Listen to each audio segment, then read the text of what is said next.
KG to PG implement చేస్తా ఉన్నాం. All that is okay. మరి పాత వాళ్ళు ఎట్లా అడిగితే అధ్యక్ష దీని తర్వాత కూడా ఈ డబ్బుల తర్వాత ఇది సరిపోవు నాకు తెలిసి పేదరికం ఎక్కువ ఉంది కాబట్టి ఇది కాకుండా కూడా ప్రత్యేకంగా ఒక 1000-2000 కోట్లు ఎస్టీలకు కానీ దళితులకు కానీ ఇవ్వాలనే ఆలోచన కూడా ప్రభుత్వానికి ఉన్నదని చెప్పి మనం చేస్తా ఉన్నాం అధ్యక్ష. దీని అమలు పర్యవేక్షించడానికి ఆషామాషి పెట్టడం లేదు, చట్టంలోనే పొందుపరుస్తా ఉన్నాం. SC ST శాసనసభ సంఘాలు ఏవైతే ఉంటాయో ప్రతి 3 నెలలకు ఒకసారి ఎగ్జాక్ట్లీ 15% SC పాపులేషన్ లెక్క ఉంది. బట్ బడ్జెట్లో ప్రపోజ్ చేసిన అమౌంట్ 16.38% ప్రపోజ్ చేయడం జరిగింది అధ్యక్ష.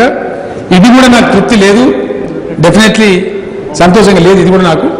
ఎందుకంటే సరిపోతే డబ్బు ఉన్న పేదరికానికి మ్యాచ్ కాదు, ఇంకా అడిషనల్ కూడా ఇవ్వాలి.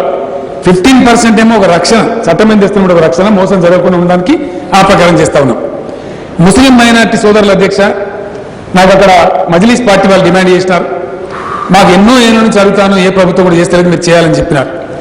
స్కాలర్షిప్స్ విషయంలో కానీ విదేశాలకు వెళ్ళి చదువుకునే స్కాలర్షిప్ విషయంలో కానీ ఈరోజు బీసీలకు SCలకు STలకు ఎట్లయితే ఇస్తా ఉన్నామో మాకు కూడా on par with SC ST ఇవ్వమని చెప్పి డిమాండ్ చేసినారు. నేను ప్రామిస్ చేస్తా ఉన్నా అధ్యక్ష, ముస్లిం వర్గాల్లో కూడా పేదరికం ఎక్కువ ఉంది కాబట్టి on par with SC ST అన్ని కూడా వాళ్ళకి ఎక్స్టెండ్ చేయడం జరుగుతుందని కూడా నేను మనవి చేస్తా ఉన్నా. తర్వాత అధ్యక్ష, STలకు సంబంధించి ముస్లింలకు సంబంధించి మేము ఎలక్షన్లో ప్రామిస్ చేసి ఉన్నాం, ఎన్నికల మేనిఫెస్టోలో పెట్టున్నాం, రిజర్వేషన్ 12% ఇస్తామని చెప్పి సుధీర్ కమిషన్ వేసినాం అధ్యక్ష. ఆ కమిషన్ పూర్తి స్థాయిలో రిపోర్ట్ ఇచ్చింది. కానీ ఒక టెక్నికాలిటీ ఏమొచ్చిందంటే మతపరమైన రిజర్వేషన్లు మనం ఇవ్వలేము, రాజ్యాంగం అనుమతించదు. రిజర్వేషన్ ఇవ్వాలంటే ఖచ్చితంగా సోషియో ఎకనామిక్ బ్యాక్వర్డ్నెస్ మీదనే రిజర్వేషన్ ఇవ్వాల్సిన అవసరం ఉంటుంది. సోషియో ఎకనామిక్ బ్యాక్వర్డ్నెస్ మీద రాష్ట్ర BC కమిషన్ రిపోర్ట్ తీసుకొని దాని ప్రకారం ఇవ్వాలనేది మనకు నిబంధన ఉంది. హైకోర్టు మాజీ జడ్జీలను అడిగినాం, సుప్రీంకోర్టు మాజీ జడ్జీలు కూడా అడిగినాం, చాలా టాప్ లీగల్ ల్యూమినరీస్ అడిగినాం. ఇది కొట్టుడు పోకుండా కోర్టులో స్క్రూటినీ నిలబడాలంటే ఎట్లా అంటే ఖచ్చితంగా BC కమిషన్ రిపోర్ట్ తీసుకోమని వాళ్ళు చెప్పినారు.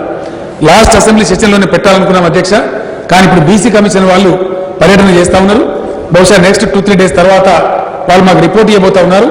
ఇదే అసెంబ్లీ సెషన్లో ముస్లింల యొక్క 12% రిజర్వేషన్ కానీ STల యొక్క రిజర్వేషన్ కానీ బిల్లు నేనే మూవ్ చేస్తా, మనం యునానిమస్ పాస్ చేసి పార్లమెంటుకు ఆల్ పార్టీ డెలిగేషన్ పోయి కూడా ప్రధానమంత్రి గారికి ఇద్దాం, కేంద్ర ప్రభుత్వంతో కొట్లాడదాం, మన పార్లమెంట్ సభ్యులు కూడా లోక్సభలో దాని మీద ఫైట్ చేస్తారని చెప్పి నేను సంతోషంగా మనవి చేస్తా ఉన్న అధ్యక్ష.